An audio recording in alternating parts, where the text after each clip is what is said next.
Hi viewers, আসসালামু আলাইকুম। বন্ধুরা, আজকে আমরা ষষ্ঠ থেকে নবম শ্রেণী পর্যন্ত আমাদের যে এখন অ্যাসাইনমেন্টগুলো দিতে আছে, এই অ্যাসাইনমেন্টগুলোর প্রথম পেজ মানে অ্যাসাইনমেন্টের কভার পেজ কিভাবে তৈরি করে এটা আসলে দেখব।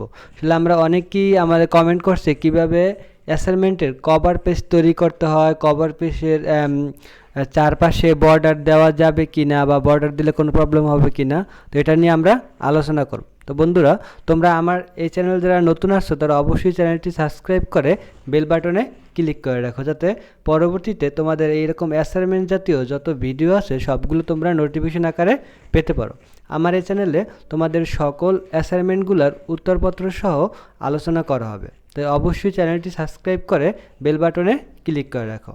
আর যার যে সমস্যা হয় এগুলো তোমরা অবশ্যই কমেন্ট করে আমাকে জানাও, আমি চেষ্টা করব তোমাদের তার উত্তর দেওয়ার জন্য। তো বন্ধুরা, চলো আমরা একটা নমুনা কভার পেজ দেখি কিভাবে একটা কভার পেজ তৈরি করা যায়। এটা দেখে তোমরা আসলে ধারণা পাবে কিভাবে একটা কভার পেজ তৈরি হয়। দেখো, আমার সামনে একটা কভার পেজ আসছে। প্রথমে আমাদের লেখা আছে, দেখো প্রথমে এই সাদা যে কাগজটা আছে তোমাদের যে অফসেট পেপারটা, অফসেট পেপারটার চারপাশে বর্ডার করা আছে। দেখো এখানে বর্ডার তুমি করলেও করতে পারবা, না করলেও কোনো সমস্যা নেই, এখানে বর্ডার কোনো বাধ্যবাধকতা নেই।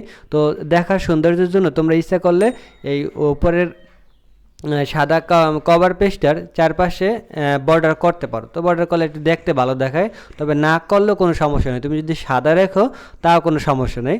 তারপর প্রথমেই তোমার যেটা লাগবে, প্রথমে তোমার লাগবে অ্যাসাইনমেন্ট ও মূল্যায়ন। অ্যাসাইনমেন্ট ও মূল্যায়ন লেখার পর তোমাদের যদি 1 নাম্বার অ্যাসাইনমেন্ট হয় তাহলে তুমি 1 দেবে, যদি তোমাদের দ্বিতীয় সপ্তাহে অ্যাসাইনমেন্ট হয় তাহলে তুমি 2 দেবে, যদি তৃতীয় সপ্তাহে অ্যাসাইনমেন্ট হয় তুমি তৃতীয় দেবে।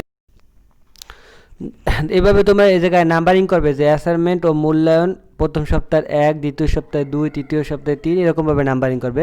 তারপর আসো অ্যাসাইনমেন্টের শিরোনাম। দেখো অ্যাসাইনমেন্টের শিরোনামের জায়গায় তোমরা অবশ্যই লাগবে তোমাদের যে অ্যাসাইনমেন্টগুলো দেওয়া হয় এগুলো কিন্তু তোমাদের আগে এক পাশে কিন্তু অধ্যায় দেওয়া থাকে বা কোনো গল্প, যেমন এ জায়গায় আমি দিচ্ছি 9-এর একটা অ্যাসাইনমেন্ট, কপোতক্ষ নদ সম্পর্কে যে প্রশ্নটা চাইছে কবিতা থেকে, তোমাদের যে গল্পটা থেকে বা যে অধ্যায় থেকে তোমাদের এই প্রশ্নটা চাইবে এই অধ্যায়ের বা এই গল্পটার নাম তোমরা অ্যাসাইনমেন্টের শিরোনামে লাগবে।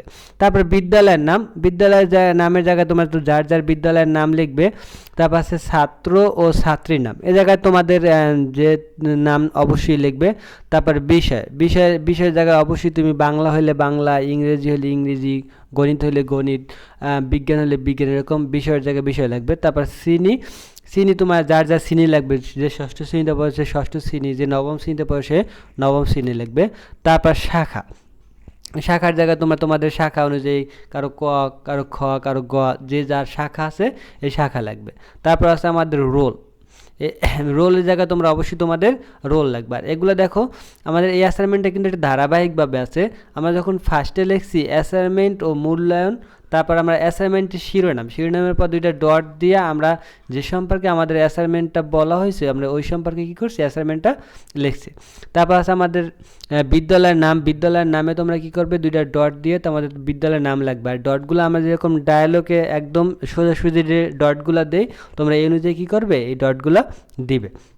আসলে এইভাবেই একটা অ্যাসাইনমেন্টের কভার পেজ তৈরি করা যায়। এছাড়াও বিভিন্ন ডিজাইন করে বা বিভিন্নভাবে অ্যাসাইনমেন্টের কভার পেজ তৈরি করা যায়। তো তোমাদের যেহেতু এটা বিদ্যালয়ে একটা অ্যাসাইনমেন্ট তৈরি করার দরকার, এই জন্য তোমরা এই অ্যাসাইনমেন্টটা তোমাদের মতো করে ডিজাইন করবে। তো আশা করি তোমরা বুঝতে পারছো। তোমরা অনেকেই কমেন্ট করছিল যে কীভাবে আমাদের অ্যাসাইনমেন্টের ফার্স্ট পেজ বা কভার পেজটা লেখা যায়, এটা নিয়ে একটা ভিডিও তৈরি করতে। তো এই জন্য তোমাদের জন্য একটা নমুনা ভিডিও আমি তৈরি করলাম। তো এই জন্য আমি আবার একটু রিভিউ করে তোমরা ভালোভাবে খেয়াল করো।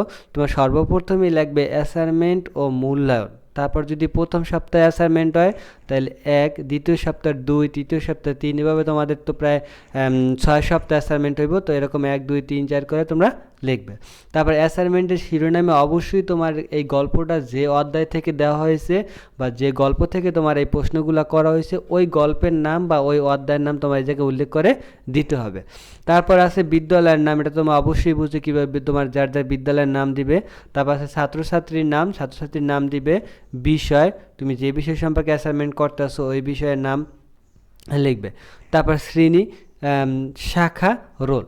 এভাবেই তোমরা একটা অ্যাসাইনমেন্টকে সুন্দরভাবে কভার পেজ তৈরি করতে পারবে। তবে আরেকটা জিনিস খেয়াল করো, আমার অ্যাসাইনমেন্টের মাঝখানে মাঝখানে আমরা কিন্তু দাগ দিয়ে নিছি। তো তোমরা এটা করতে পারো, তোমরা পেন্সিল দিয়ে তোমাদের অ্যাসাইনমেন্টের সবগুলা দাগ সোজাসুজি দাগ দেওয়ার পরে তারপর রাবার দিয়ে দাগগুলা মুছে দিতে পারো। তাহলে কিন্তু তোমার লেখাটা পুরোপুরি সোজা হয়, মানে বেকাতার হওয়ার কোনো সম্ভাবনা থাকবে না। তো এই জন্য তোমরা কী করবে, এই কভার পেজটা এভাবেই ডিজাইন করবে, তাহলে খুবই সুন্দর হবে। আশা করি বন্ধুরা তোমরা সবাই বুঝতে পারছো।